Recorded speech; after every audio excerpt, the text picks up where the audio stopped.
Bom dia. Vamos dar início aqui à nossa aula, né? Já estou colocando aqui para gravar. E espera que tem mais uma pessoa para entrar. Deixa eu anotar um negócio aqui para nota de um colega de vocês aí.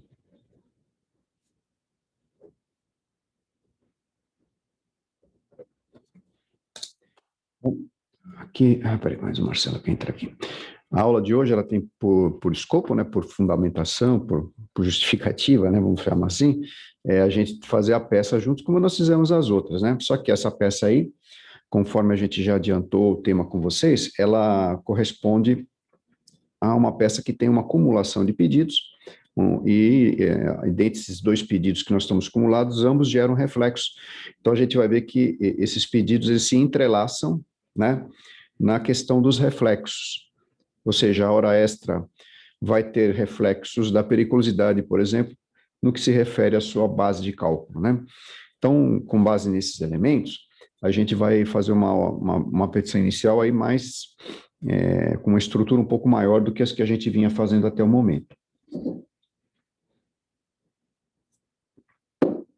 Eu vou colocar aqui a questão para que a gente possa analisar, né? Só para recordar, porque são tantas coisas que vocês veem que, pelo amor de Deus, se lembrasse de tudo, né? Vocês tinham que ter uma memória, assim, gigantesca, né? Então, essa aqui foi a questão proposta. Aí nós vamos, depois de lê-la e só recordar aqui os detalhes técnicos, né? Nós vamos passar a fazer a peça em si com as respectivas designações ou descrições dos fatos jurídicos, bem como a fundamentação, né? A gente vai junto aqui produzindo, sempre tirando as dúvidas ao longo da aula. Então, vamos lá. Nós temos que o Alexei Ivanovich, ele trabalhou para a Companhia dos Erros Limitada no período de 10/11/2016 a 30/11/2019, sendo sua dispensa ocorrida sem justa causa, exercendo a função de operador de produção, com o último salário mensal de R$2.000. Peraí, peguei um problema isso aqui, desculpe. Eu acho que eu tenho que pegar outra aqui. Só um momento. Peguei a do ano passado, esse ano eu fiz uns acréscimos aqui. Só um instantinho que eu já compartilho com vocês aqui.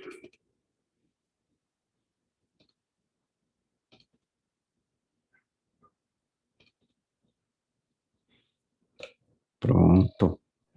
Tá aqui. Só para não causar confusão.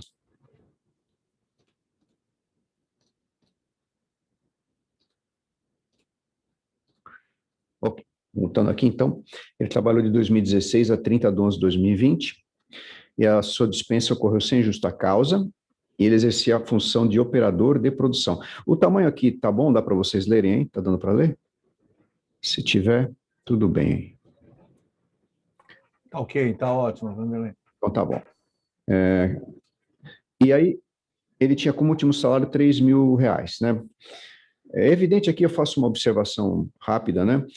Sempre os problemas a gente coloca, evidentemente, só os dados principais de um contrato de trabalho, né? Na vida real, você teria a evolução salarial dele, né? Talvez processos rolerites, para você dar uma olhada. Só para, né, a gente contextualizar do que é o dia a dia da realidade né, de quem faz essa área e o que realmente a gente coloca como problema aí, ou da OAB. Bom, o Alexei Ivanovich, ele vai procurar seu escritório, informando que, embora sempre trabalhasse em condições perigosas, pois mantinha contato com rede elétrica energizada, ou seja, a rede elétrica energizada, nós vimos, é um dos itens, né, que conferem ao trabalhador que trabalha, que labora ou que se ativa nessas condições, receber o famoso adicional de periculosidade, né, correspondente a 30% do seu salário. Jamais recebeu o adicional respectivo. Então, ele te dá uma informação e fala, eu não era eletricista, mas eu fazia a mesma função lá que eles, eu fazia a partida das máquinas, eu cuidava dos painéis elétricos, fazia manutenção de motor, fazia um monte de coisa lá e não recebia o adicional. Né? Ele contou uma história e você vai transcrever depois na sua inicial. E aí depois ele continua a narrativa, né? Além do fato acima narrado, O empregado informou que elaborava em horário extraordinário, todos os dias da semana, sem a devida contraprestação do empregador. Informa que o horário de trabalho efetivamente cumprido era das 7 às 12 e das 13 às 19, de segunda a sexta, e ao sábado das 7 às 11, folgando aos sábados, aos domingos, perdão, e feriados. Então, ele declina uma jornada para você. Aqui a gente já vai visualizando a existência de horas extras, né? Na medida que a jornada diária máxima para um trabalhador comum, que não esteja enquadrado em nenhuma exceção, nenhuma lei específica ou um acordo ou convenção coletiva, nós estamos vendo aqui que ele trabalhava 11 horas, né? Então ele teria em tese 3 horas extras por dia. E no sábado ele trabalhava 4 horas, né? Das 7 às 11. O reclamante afirmou que era obrigado a anotar o horário de saída em seu controle de ponto às 16 horas de segunda a sexta-feira, mas voltava ao trabalho após bater o ponto e sair em média às 19. Então ele está declinando que aquela jornada lá em cima, no controle de jornada dele, não era anotado de forma correta, né? Ou seja, ele ia lá fazer a anotação da saída, mas voltava para trabalhar. Foi o exemplo que eu dei, né, na nossa aula de sábado passado. Já aos sábados anotava corretamente o horário, então isso a gente vai descrever também. A convenção coletiva de trabalho da categoria profissional do autor prevê o pagamento de horas extras com adicional de 85%. Então, essa informação também é importante, porque para lembrarmos, e quando a gente estiver fazendo a peça eu falo de novo, mas não custa já falar, o adicional legal de horas extras, ou seja, o que a lei prevê, corresponde a 50%. Então, importa dizer, se eu tenho uma hora normal que custa R$10, a minha hora extra vai custar R$15, né? 50% de 10, né? É 5, 10 mais 5, 15. Se eu tiver, por exemplo, um caso aqui específico em que existem convenções ou acordos coletivos que prevêem uma hora extra maior, com valor maior, prevalece o mais favorável.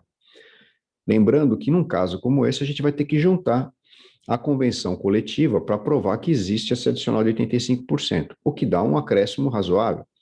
Se antes a hora extra custava 15, ela vai passar a custar 18,50, né? Então, quer dizer, ou seja, vai ficar mais valorizada e vai lá gerar para mim e para o meu cliente, evidentemente, né? Para mim não, porque não sei o que eu vou receber honorário, se fosse um caso real, né? Mas ele vai ganhar um dinheirinho a mais, a gente vai ficar satisfeito e ele também. O João, ele prestou serviços, está escrito João aqui, não é João, é Alexei, por que está João? Será que estava um problema anterior aqui? Deixa eu arrumar aqui, peraí. É só arrumar aqui o nome do João. Não é João. É o Alexei.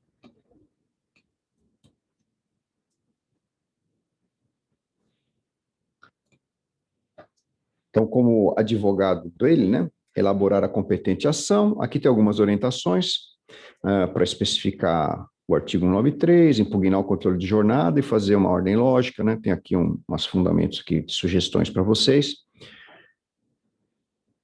Tem esses dados aqui estão lá no material, né? Basta depois vocês capturarem lá. Aí, de maneira que a gente pode começar a nossa peça aqui. Opa, uma pora maior aqui. Deixa eu aumentar aqui para ficar bom. Também não exagerar, né, Vanderlei? Assim, acho que assim dá para ver bem. Então, com base nesses elementos, a gente pode já começar a fazer a peça, né? Algumas partes aqui a gente já tem uma certa prática, né? Vocês já estão ficando mais calejados aí nessa área aí. Então, nós temos o endereçamento ao juiz de uma das varas do trabalho de Guarujá, porque o problema nos informa que a prestação de serviço foi lá, e nós já vimos com bastante detalhamento, né, na aula que nós falamos sobre a competência, que a competência ela é normalmente fixada em razão do local da prestação de serviço, né, como regra geral. Tem algumas exceçõezinhas, mas a regra geral seria essa.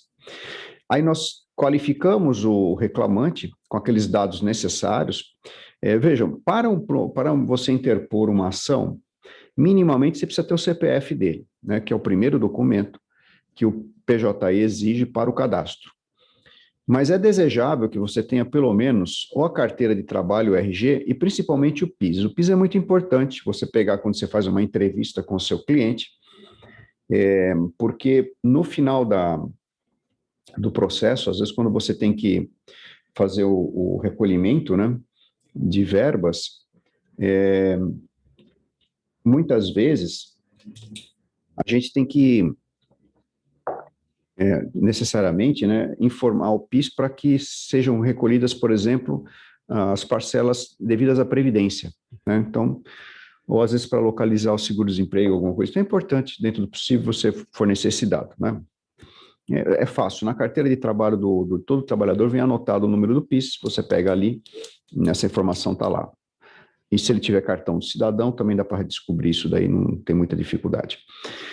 Então, você vai, o fundamento para a ação trabalhista, só recordando, né, nós tivemos aula, fizemos um reforço aí na aula de processo, artigo 840, parágrafo 1º da CLT, e o 319 do CPC, né, aplicação subsidiária do CPC, nesse caso, para algumas coisas, está no 769 da CLT e 15 do CPC, né, na reforma de 2015 foi previsto exatamente a aplicação subsidiária no processo de trabalho. A gente vai propor uma reclamação trabalhista, estamos adotando o procedimento ordinário. E esse caso aqui, nós temos um contrato de trabalho longo, 2016 a 2020, né? É um contrato de 4 anos, com salário de R$ 3.000, então se ganhasse a periculosidade mais as horas extras, certamente estaríamos aí acima de 40 salários mínimos, com os reflexos de todas as demais incidências, né? Então, e a gente também descreve aqui a Companhia dos Erros, que é a reclamada, né, está aqui, com CNPJ, endereço completo com CEP, que são dados também mínimos necessários para que quando você for fazer o cadastro no PJE, apareça essa informação, né? Você digita lá o CNPJ da empresa, informando se ela é privada, pública, etc. Aparece lá a opção, nome, você clica lá e depois você vai fornecer o endereço. Se ela já teve alguma ação anterior, já fica cadastrado lá, você só clica e confirma, né? Por isso que a gente tem que colocar aqui, porque, via de regra, sempre tem um funcionário que faz uma triagem das ações antes de, né, passar para as outras deliberações, intimação, etc., ele confere ali os dados, tá, para ver se aquela ação corresponde ao que você cadastrou lá, etc., e depois faz a distribuição, né? Quer dizer, a distribuição já está feita, faz a notificação da empresa e vai dando andamento ao processo. Sabemos também que essa questão da comissão de conciliação prévia é uma coisa já superada, que não tem quase em lugar nenhum, então a gente só informa que não existe e tocamos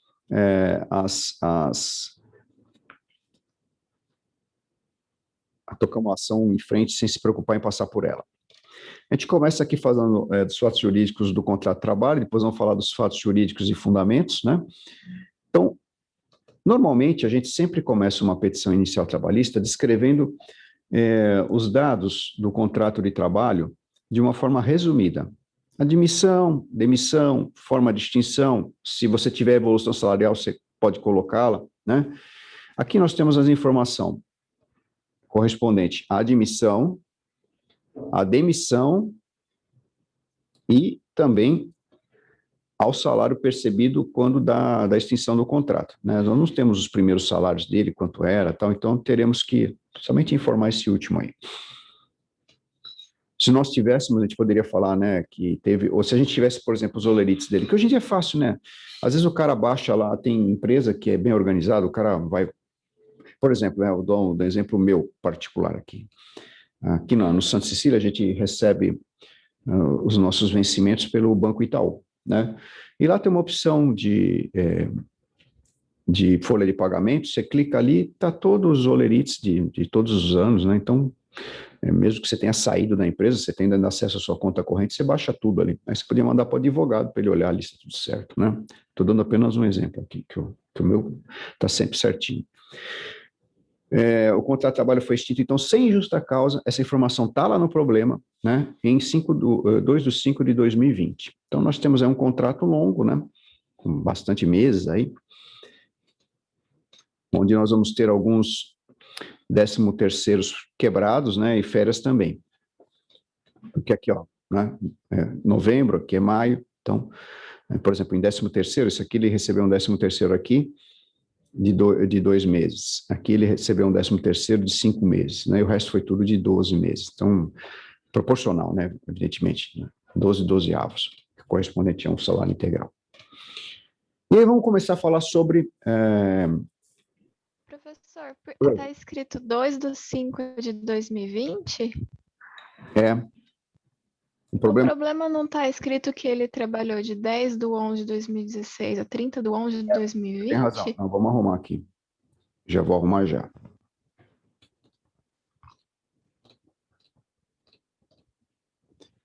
Vamos voltar aqui.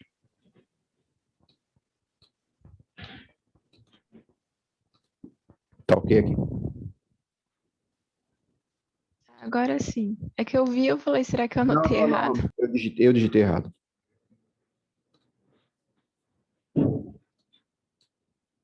Eu vou, inclusive, já fazer essa observação aqui. Tá? Até 30/11 de 2020.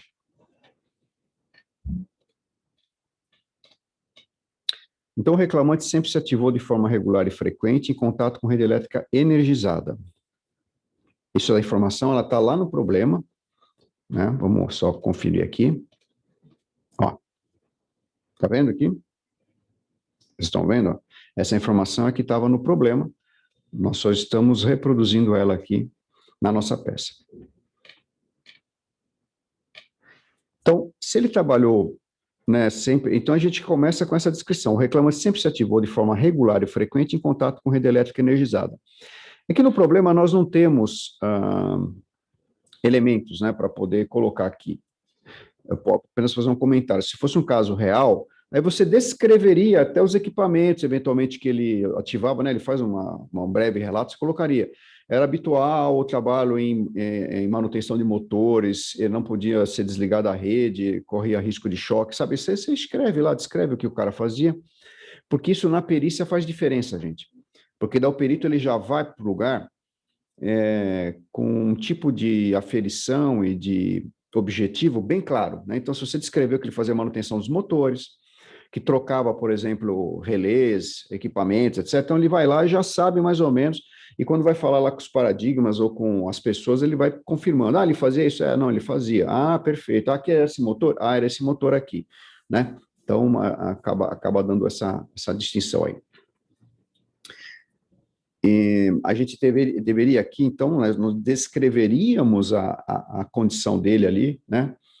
Que mantinha contato com a rede elétrica energizada, com trabalho nisso. Aqui nós não temos, então nós não vamos pôr aqui, mas só estou contextualizando para vocês, né, perceberem o que é a realidade. Aí, tal condição enseja o enquadramento do reclamante em prestação de serviço sob condições de periculosidade, ensejando a percepção do adicional correspondente. Podemos até aqui, como eu falei, se a gente tivesse dados, colocaríamos, né, pelo contato com isso, aquilo, né? O trabalho executado em condições de periculosidade assegura ao empregado o direito adicional de 30% sobre o salário, conforme determina o parágrafo 1º do artigo 193 da CLT. Então, nós já vamos aí fundamentando, né? E vamos aqui descrever o seguinte. Olha, que eu vou fazer só para a gente entender. O adicional de periculosidade é um adicional de natureza salarial, então ele vai gerar reflexos, né, sobre o 13º, sobre as férias, como ele foi mandado sem justa causa sob aviso prévio, o fundo de garantia dele, o FGTS, e aí tem mais um elemento importante. Como na nossa ação, o nosso segundo pedido serão horas extras, as horas extras, né, conforme o Dr. Celso Piula fez essa aula com vocês aí, falou, né, as horas extras, elas são calculadas sempre com base de cálculo na remuneração. E a remuneração é composta pelos vários elementos salariais. Então, se ele ganhar salário base e vir a ganhar o adicional de periculosidade, você teria que somar os dois, o salário mais a periculosidade, e ele servir de base de cálculo para as horas extras. Então, ele vai gerar um reflexo nas horas extras. Então, uma informação importante que a gente tem que inserir, né? Inserir no nosso texto ali, para poder ficar bem claro, né?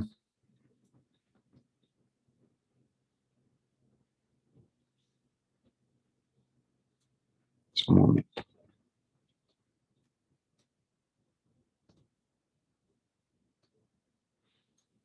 aproveitar aqui um texto que eu tenho, vamos colocar aqui.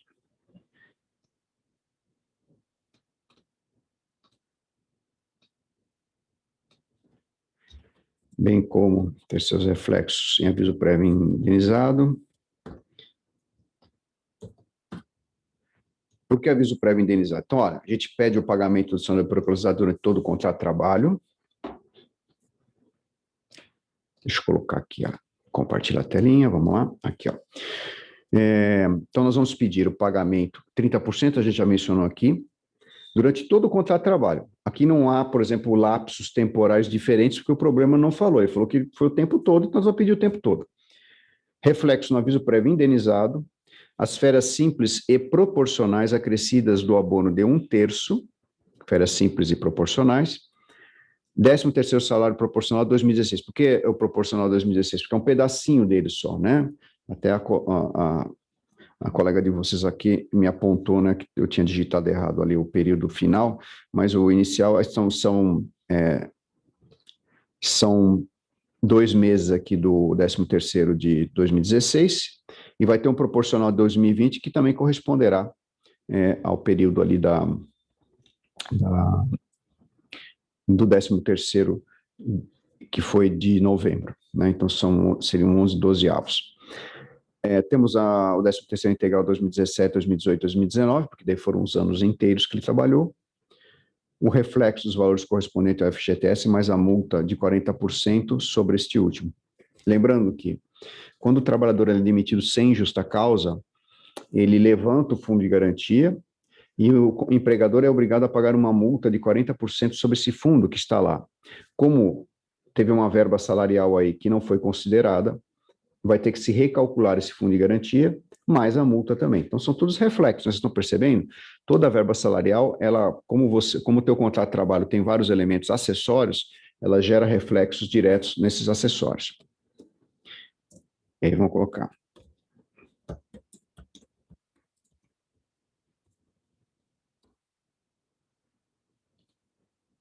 Vamos colocar que, tendo em conta a natureza salarial desta verba, deverá a mesma compor a base de cálculo das horas extras que serão objeto de pedido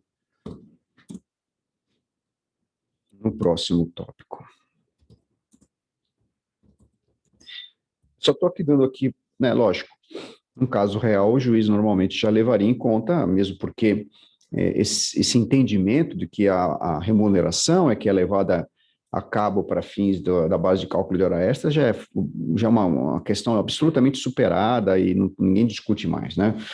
É uma coisa que a gente já tem noção há muito tempo, porque tem até súmula sobre isso, então normalmente você não precisaria se preocupar com esse detalhe em tese, mas, por exemplo, uma prova de OAB é essencial você colocar. E aí nós vamos falar sobre as horas extras, que é o próximo tópico, né? Nós esgotamos aqui o tópico da periculosidade, apontamos os reflexos, dissemos, inclusive, que ela, pela sua natureza salarial, vai ensejar o reflexo numa base de cálculo, né? Nem reflexo, vai ensejar a necessidade de compor a base de cálculo das horas extras, e vamos passar para as horas extras em si. Vejam, o que eu fiz aqui? Eu peguei lá o texto, né, e copiei. Coloquei: o reclamante cumpriu o horário de trabalho das 7 às 12, das 13 às 19, segunda a sextas-feiras, e aos sábados, das 7 às 11, folgando aos domingos e feriados. Né? E aí a gente pode, aqui inclusive, aproveitando o texto que está lá, deixa eu alternar aqui para vocês verem, né?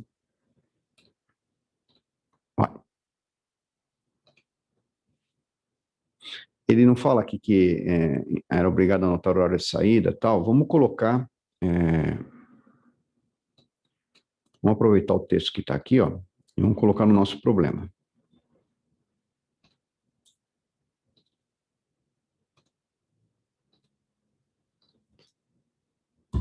O autor, Vamos usar o autor para não ficar reclamando. Já colocamos reclamante na cima, né?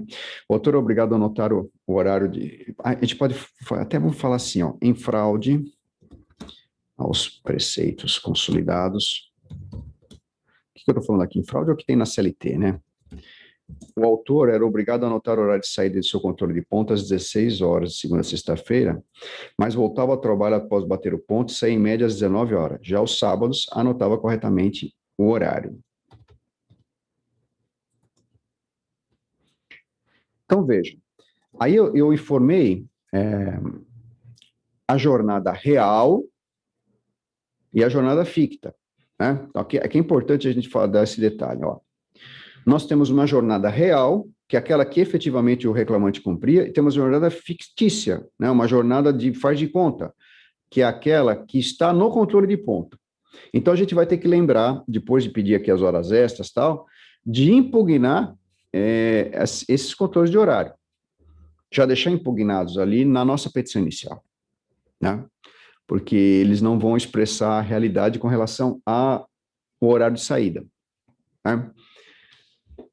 O juiz, ao analisar isso, para que serviriam, por exemplo, os controles de ponto nesse caso? Só para mostrar os dias trabalhados, o intervalo, né, que pelo que o teu cliente falou, por exemplo, ele explicaria para vocês, olha, doutor, a entrada sempre estava certa, o horário de intervalo também, porque eu fazia intervalo lá mesmo, a gente sempre fazia certinho, mas a horário de saída está tudo errado. Então, você vai focar, por exemplo, a tua prova testemunhal na questão da saída, né?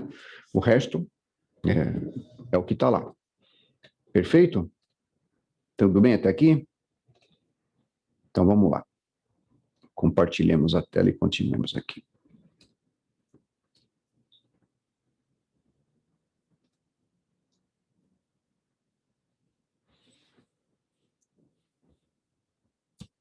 Aí nós já aproveitamos aqui, vamos falar que desta forma, ficam impugnados os controles de jornada que vierem a ser juntados pela reclamada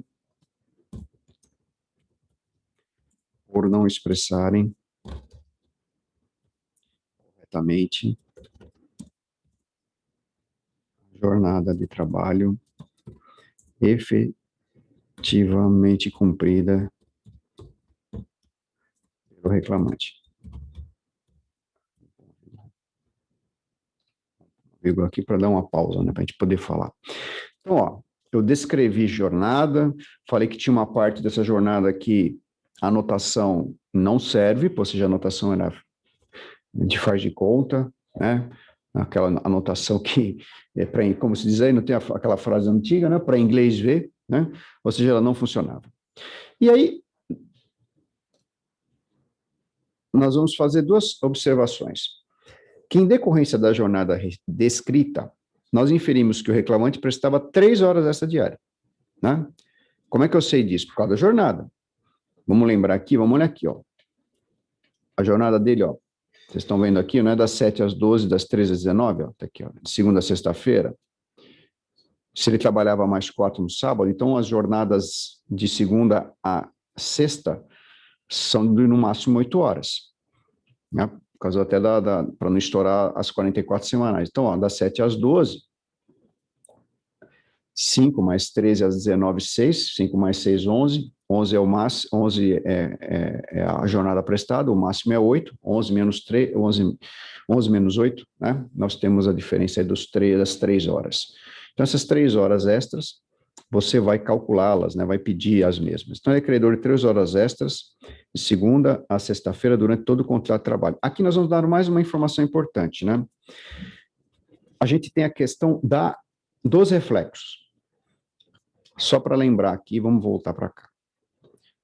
Eu imagino que o professor Celso, quando deu essa aula de jornada de trabalho, deve ter dito para vocês que as horas extras habituais, né, quando elas são feitas com habitualidade, elas normalmente têm os seus reflexos em todos os títulos do contrato de trabalho, né? Então, a habitualidade, gente, aqui não é necessário que seja o mesmo número todos os meses. Eu até comentei isso com vocês na aula passada. Basta que tenha, né, uma frequência qualquer. num mês você fez 2 horas, no outro mês você fez 4, no outro mês você não fez, mas no mês seguinte você fez 20. Ou seja, durante o ano, houve lá uma ocorrência variável de horas extras, né? Várias ocorrências de horas extras, de maneira variável e flutuante, mas é frequente. Então, isso daí são horas extras que deverão ser integradas a todos os títulos do contrato de trabalho. E aí vem aqui, né, para quem não pôde assistir a última aula, não custa repetir, porque é um conceito importante. Existe um reflexo a mais aqui que nós não pedimos lá no descanso semanal e que nós vamos pedir aqui nas horas extras, que é o reflexo no descanso semanal remunerado. Por quê? Veja, quando eu calculo o adicional de periculosidade, eu estou calculando sobre o salário mensal. No seu salário mensal, você recebe os dias que você trabalha e os dias que não trabalha. Vocês aí que trabalham registrados, né, que são muito ricos, recebem salários de 20, 30, 40, 50 mil reais por mês, que eu sei, vocês escondem o jogo. Só para a gente relaxar um pouco, né? Mas, por exemplo, você recebe o seu salário mensal. No salário mensal, mesmo com outros complexos remuneratórios, né? Você recebe salário, às vezes uma gratificação de função, se você exerce uma função qualquer lá, tal, não importa. Você recebeu um valor lá, você recebeu lá 5 mil reais por mês, é o salário mensal. No salário mensal estão os dias que você trabalha, que em tese seriam de segunda a sábado ou segunda a sexta, dependendo do tipo de profissão, e tem os dias que você não trabalha, em tese, que seriam os descansos semanais, que seriam os domingos, preferencialmente, né? Ou para as categorias que têm questões de trabalho ao domingo, são dados as folgas durante a semana, tem lá umas escalas, etc. Mas não importa, você tem um descanso semanal. Então, quando eu fiz o cálculo, eu faço o cálculo da adição de periculosidade, isso daí já está embutido, já está pago. Então, não preciso me preocupar com o descanso, que é um dia que eu não trabalho e deveria receber pelo dia não trabalhado. Por isso chama descanso semanal remunerado, que é um dia que você não trabalha e você recebe por ele também. Quando tem a hora extra, aí vem um problema, porque a hora extra ela é calculada apenas pelas horas prestadas naquele momento. Tanto que, por exemplo, eu vou dar um exemplo, eu comentei isso na aula passada, e é uma realidade que é muito próxima de mim, que é a jornada de trabalho de professor, né?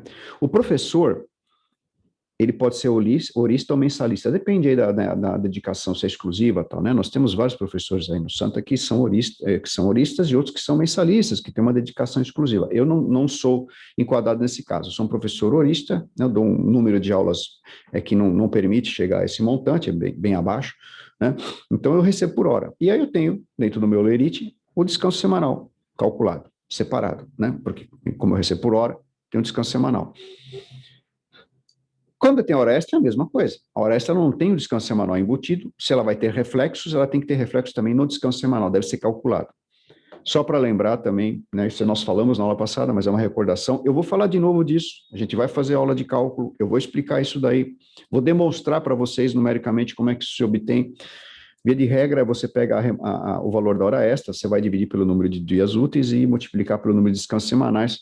Eu até comentei com vocês, dá aproximadamente 20%, porque normalmente você tem 25 dias úteis, 5 descansos semanais num mês. Não é sempre assim, né? Lógico, tem mês que tem 4 descansos semanais e 26 dias úteis, tem mês que tem 27, então depende, né? Depende muito do mês, tem mês que nós temos mês com 28 ou 29 dias, que é o caso de fevereiro, se for bissexto, né? Temos mês com 30 e mês com 31, né? Essa é uma divisão que não dá uma conta exata, mas é mais ou menos 20%. Então você ganhou lá 10, você ganhou lá R$1.000 no mês de horas extras, mais ou menos de reflexão semanal vai dar uns 200. Não dá exatamente isso, porque nunca dá redondo, mas é só para vocês terem uma ideia do que seria. Então, neste caso, nós vamos pedir esse reflexo, tá? Vamos voltar lá para a nossa tela, vamos colocar aqui o reflexo, né? Que a gente...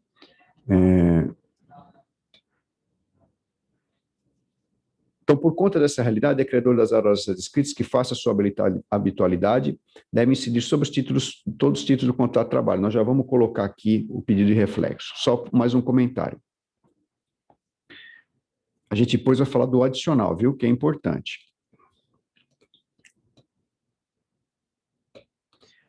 Eu vou pegar um texto aqui que eu já tinha feito, vou colocar aqui e vamos aproveitá-lo porque ele é bem utilizável. Eu usei lá o pedaço lá de cima, dos reflexos, acrescentei os descansos semanais. Então, as horas extras devem ter seus reflexos no... Então, vamos recordar de novo. Dispensa sem justa causa. Quando eu sou demitido sem justa causa, eu vou falar isso várias vezes, porque vai fixando na mente de vocês, né? Lógico, quem às vezes faz estágio no escritório de advocacia trabalhista já está enjoado disso, né? Me perdoa se eu repito. Mas para quem não faz ou está ainda pela primeira vez vendo isso, é importante ter essa base. Então, se você tem uma extinção de trabalho sem justa causa, você tem reflexo no aviso prévio indenizado, você tem reflexo nas férias simples e proporcionais, nos descansos semanais remunerados. Opa, que é descanso semanal. É uma coisa que eu não pedi lá na periculosidade. Nos 13º iguaizinhos, conta proporcional 2016, integrais 2017, 2018 e 2020, e um proporcional de 2020. Reflexo dos valores correspondentes ao FGTS, mais a multa de 40% sobre esse último. Conforme a orientação que eu coloquei lá no nosso problema, a gente pode usar como fundamento dos descansos semanais remunerados, reflexos, essa súmula. Está no problema, tá, gente? Logo depois da descrição, vocês olham lá embaixo, tem isso aqui. Para os reflexos das horas extras nos descansos semanais remunerados, o autor se fundamenta na súmula 172 do Tribunal Superior do Trabalho. É uma súmula muito curta, mas já explica tudo, né? Repouso remunerado, horas extras, cálculo, computam-se no cálculo do repouso remunerado as horas extras habitualmente prestadas, né? Vejam que ela teve a sua última revisão em 2003. Para vocês terem uma ideia, gente, isso daí foi objeto de muita discussão, muita, principalmente nos anos 90. Isso passou a se consolidar do meio dos anos 90 para frente, assim, e aí depois, em 2003, o assunto ficou encerrado em relação a essa discussão. Ninguém discute mais isso, praticamente. Você pode discutir, às vezes, a questão do conceito de habitualidade ou não, aí sim, né? Agora, se forem habituais, elas se compõem sim. A gente faz uma observação aqui também, essa observação técnica é importante. Para a categoria profissional do reclamante, foi previsto o adicional de horas extras no importe de 80%, conforme se verifica das convenções coletivas de trabalho juntadas com esta inicial. Veja, essa informação aqui também, eu destaquei na aula passada e eu vou repetir para vocês. Essas situações especiais, por exemplo, que o adicional de horas extras ele é maior porque o reclamante, por exemplo, tem um acordo ou convenção coletiva na categoria profissional dele que prevê, ou o contrato de trabalho dele prevê um adicional maior, né? Realmente você precisa comprovar isso. Você precisa comprovar, e como é que eu comprovo? Porque daí o juiz não é obrigado a saber o que diz, por exemplo, o acordo coletivo dos industriários de tal setor. Ele não tem que saber, você tem que provar. Então, você tem que juntar. Como é que eu faço essa prova? Com muita facilidade. Eu vou no site lá do sindicato dos empregados, lá que representa aquela categoria profissional, ou dos empregadores, e baixo a convenção coletiva. Hoje a maioria dos sites lá tem. Se não tiver lá, porque às vezes tem uns sindicatos que não são tão organizados, não tem site, etc., não tem lá, você vai no site do antigo Ministério do Trabalho e Emprego, que agora é uma secretaria, está naquele site do governo, né, gov.br, aí você procura lá Ministério da Economia, tal, procura lá o antigo Ministério do Trabalho, lá tem uma opção, um link para uma coisa chamada mediador, e o mediador é onde são registrados os acordos e convenções coletivas. Aí você digita o CNPJ da empresa, ou o sindicato patronal, dá para fazer busca por nome também, é que por nome às vezes aparecem muitos homônimos, né? E aí você pega lá, provavelmente vai estar registrado lá, a maior parte desses acordos ou convenções coletivas são registrados lá, e você baixa ele e junta no processo. Se você não juntar isso, o que vai acontecer? O juiz vai deixar de dar as horas extras? Não. Ele vai deferir as horas extras, ele entender que elas existem, mas o adicional será de 50% e não de 85%. Queira ou não, é 35% a menos do valor, né? Eu acho que vale bem a pena você gastar um pouquinho do seu tempo fazendo uma pesquisa, né? E com, como é que se diz? Fazendo aí baixando aí no site que for correspondente as convenções ou acordos coletivos. Se for decorrente do contrato de trabalho, você junta o contrato de trabalho firmado pelo reclamante. Caso você não o tenha, mas você tenha essa informação, você pede para que a empresa junte o contrato de trabalho onde consta isso, sob as penas, né, de inverter esse ônus da prova na recusa. Então, tem vários métodos aí para você poder comprovar que a jornada de trabalho dele vai ter um valor maior do que diz a lei. Tá? Então, mas é uma prova tua, você não pode esquecer, é fato constitutivo do seu direito, artigo 818.1 da CLT, é fato constitutivo do direito do reclamante, então você precisa comprovar que existe essa condição especial fora da lei, né, além da lei, que vai te dar um valor maior, você precisa comprovar.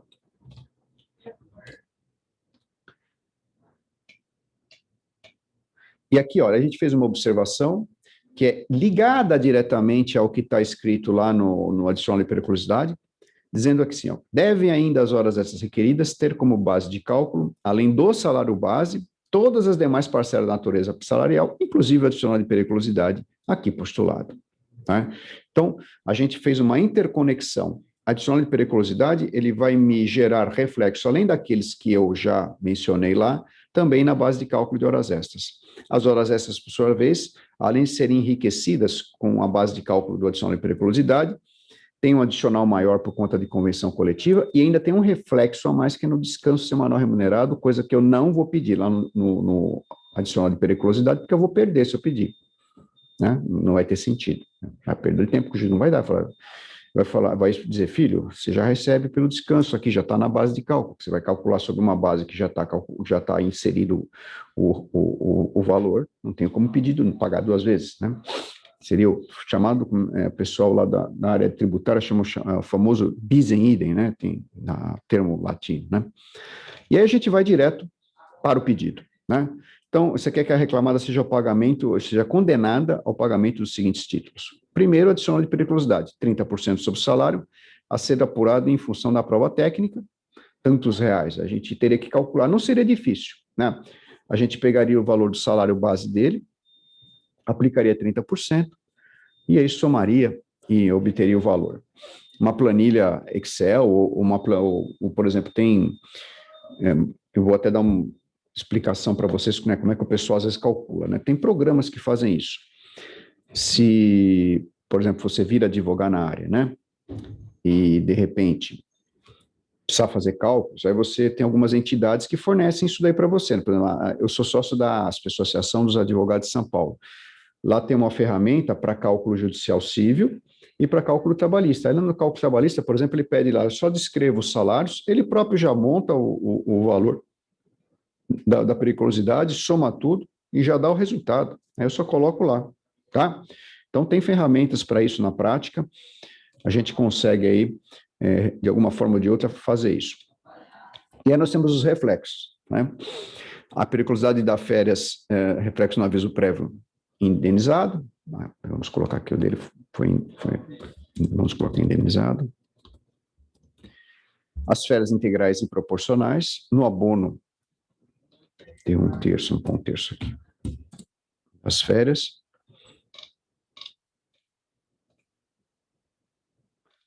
Décimo terceiro salários, podemos colocar aqui. A gente pode até descrever aqui os 13º salários, mas deixa só assim, já tá subentendido que são todos. Sobre o FGTS, multa de 40% sobre o FGTS, nas horas extras devidas, inclusive, né? Horas extras com adicional de 85% conforme convenção coletiva de trabalhos vigentes. Os reflexos das horas extras aí nós estamos colocando aqui, descanso semanal remunerado, férias acrescidas de 1/3, nos 13º, no aviso prévio, no FGTS, na multa de 40%. Vamos só fazer eu separar aqui, peraí. Que podemos fazer o seguinte.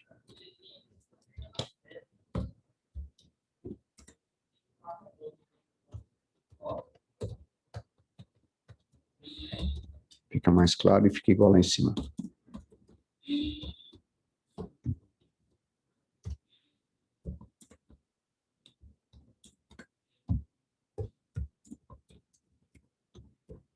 Pronto, ficou igual, tá? Deixa eu manter o padrão. Nos 13º salários, no aviso prévio, no FGTS, na multa de 40% sobre o FGTS. Então, aqui a gente tem um elemento a mais, ó, tá? Ok? Esse daqui não tem aqui, ó, podem ver. Certo? Aviso prévio, férias, 13º, fundo e multa. Aqui nós temos descanso semanal remunerado. E a gente pede os honorários advocatícios no valor de 15%. É o máximo. Vou dizer para vocês o que na prática eu tenho visto os juízes arbitrarem. Salvo um caso que a ação, o valor é muito baixinho, né? Normalmente eles estão arbitrando em 5%, tá? Até essa questão dos honorários advocatícios aqui mereceria, e eu acho que oportunamente eu vou fazer só uma aula para você, para a gente discutir isso daí, as questões que envolvem isso também na prática. Então, deve ser deferido ao autor os benefícios da justiça gratuita, conforme inclusa a declaração de suficiência econômica. Então, seu cliente lá faz uma declaração que ele não pode arcar com o pagamento de custas, aquele negócio todo. O pessoal chama de declaração de pobreza, né? E aí você coloca lá com o intuito de eventualmente não pagar. Normalmente o juiz acaba deferindo, principalmente nos casos que o autor está desempregado, né? Mesmo que ele ganhasse R$ 3.000, né, que não, em termos salariais, não é um salário, lógico, não é nenhuma fortuna, mas, por exemplo, ele não está recebendo salário mínimo, né? Está recebendo mais ou menos 3 salários mínimos, um pouquinho mais lá do que o limite que a própria CLT prevê atualmente para isenção. Mas se ele está desempregado, ele não está recebendo nada. O salário eram R$ 3.000, né? Ele tinha salário de R$ 3.000, às vezes recebia vale alimentação, recebia vale transporte, ou seja, ele tinha lá uma série de benefícios, só que hoje ele não tem nenhum, é zero, né? O valor que ele recebe é nada. Sendo nada, né? Ele não tem como pagar se tiver custos, adiantar alguma coisa, não tem, né? Não tem, simplesmente não tem. Imagine se hoje, né, situação de milhares de trabalhadores, né? Parece que porque essas estatísticas, gente, de desempregados, elas têm uma série de buracos, né? Tanto aqui no Brasil quanto nos Estados Unidos. Normalmente, o número de pessoas sem ocupação é muito maior, porque normalmente essas estatísticas elas levam em conta as pessoas que tinham emprego e que estão procurando um novo emprego, né? As novas e aquelas que não tiveram ainda a oportunidade de trabalhar, registrar, etc., não estão na estatística. Então, ou seja, na verdade, a situação é bem pior, né? Então, hoje em dia, os juízes são sensíveis a isso, uma parte pelo menos, né? E acabam sempre concedendo a gratuidade, o que é muito bom. E aqui vem a parte especial, né? A gente falou sobre as provas, que lá no CPC é alguma exigência formal sobre isso, e na CLT não se fala, né? Não tem nada sobre isso. Mas a gente protesta por todos os meios de provas emitidas, especialmente a prova pericial técnica. Por quê? Porque nós temos periculosidade, né? Tem que fazer. Pedimos, podemos só ter a prova pericial técnica, vamos colocar também a documental, né? Porque nós temos aqui também os documentos que eu juntei ali para justificar a hora extra de 85%, né? Então, vamos pôr documental. Depoimento pessoal do representante legal da reclamada, pena de confissão. Depoimento de testemunhas, porque as testemunhas serão importantes para nós aqui, né? Que não precisamos juntar documentos, que nós já juntamos. E pelo depoimento de testemunhas.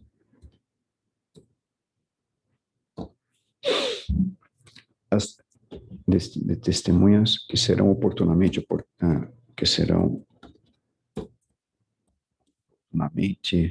apresentadas. Então, nós estamos falando o quê? Que nós vamos fazer prova pericial, documental e oral, testemunhal, no caso, né? Lembrando que na Justiça do Trabalho, as testemunhas, elas, via de regra, comparecem espontaneamente. Se não comparecem espontaneamente, aí são intimadas a comparecer sob pena de condução coercitiva e multa, né? Então, é diferente lá no civil, normalmente você faz um rol de testemunhas, descreve a testemunha, põe endereço, etc. Na trabalhista, faço os princípios da simplicidade, oralidade, concentração de prova, tudo é feito na audiência de instrução, conforme nós comentamos, e aí a testemunha, via de regra, né, ela comparece por vontade própria. Tanto que no dia que ela comparece, no dia que a testemunha comparece, sempre é fornecido um atestado para ela de comparecimento, em que essa testemunha, ela pode justificar a ausência dela perante o empregador com aquele atestado. Ela não pode ser descontada, em hipótese nenhuma, porque está prestando os serviços à justiça, né? E o empregador não pode recusar a saída dela para esse fim. Então, vamos aqui para o termo. Quem quiser ir colocando aqui o nome RA, gente, fica à vontade aqui, né, no chat, só para já ir se adiantando, porque eu estou indo para a finalização dela aqui. Então, olha, aí nós vamos pedir sempre, nas nossas petições iniciais, você pede a procedência da ação, né? Tem alguns que gostam de usar o termo procedência integral da ação, mas já está subentendido. Eu gosto de colocar procedência da ação. Não tenho nada contra quem coloca procedência integral, porque é o que você quer que ganhe tudo mesmo, né? E você atribui a mesmo valor de tanto. Nós comentamos lá na aula de petição inicial, tanto quando nós fizemos aqui na prática e oportunamente já fizemos aquela recordação no processo, que embora a CLT no artigo 840 não fale do valor da causa, ele é essencial, né, gente? O valor da causa fixa o rito, não tem como. Então, o valor da causa, o que seria? Eu pegaria aqui todos esses valores, né, de todos os itens, somaria, aplicaria os 15% e teria um valor aqui. Vamos imaginar que deu 58 mil reais. Eu colocaria aqui 58 mil reais, tá? Então, fazendo um valor aleatório, né? E aí, vocês encerram como nesses termos pede deferimento, local e data, assinatura advogado ou advogada, né? Advogada, né? Aí depende da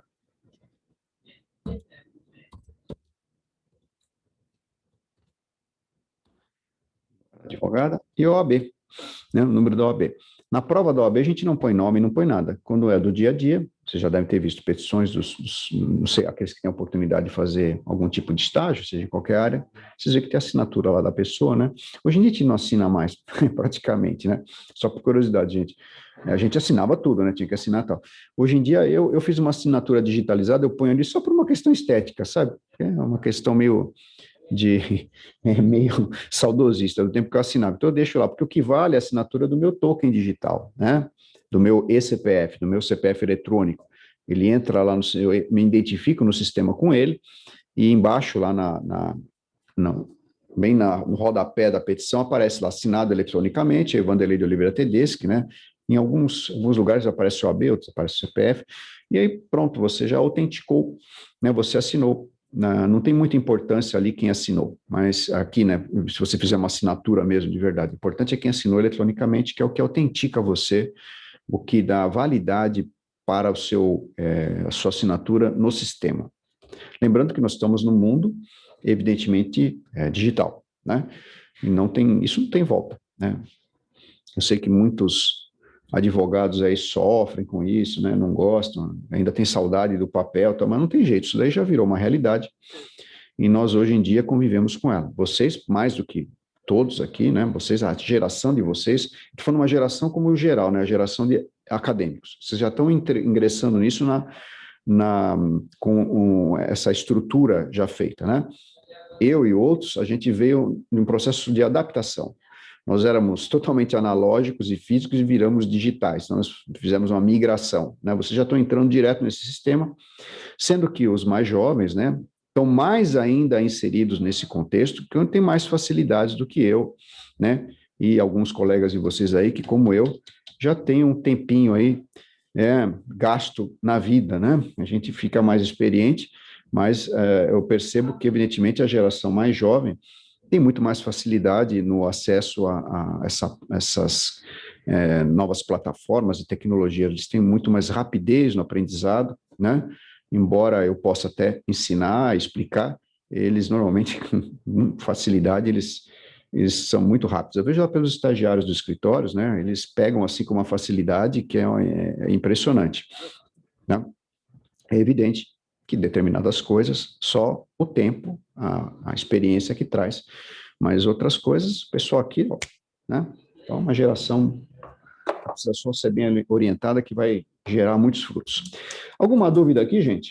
Eu vou falando aí, acabo cansando vocês aí. Nossa, já deu uma hora de aula. Nem percebo passar o tempo. Deu para entender lá? Só preciso arrumar depois aquela data ali da demissão, né?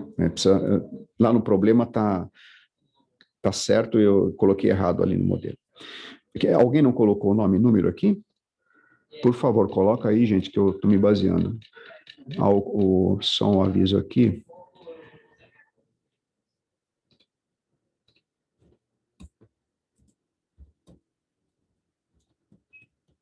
Deixa eu pôr o colega aqui. Então, tá bom.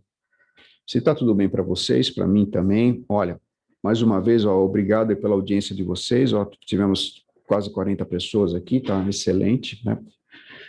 Ah, se eu vou disponibilizar, vou sim, Isabela, eu estou gravando essa aula, a aula de quinta eu já coloquei no link para vocês, e essa aqui, assim que eu converter, eu já coloco ela lá eu coloco, subo lá eu estou colocando no YouTube, gente, que é mais fácil do que eu ficar dando o link para depois baixar e tal, então fica lá, aí você assiste o pedaço que você quer, é mais simples, já que o Google usa meus dados para tanta coisa, né?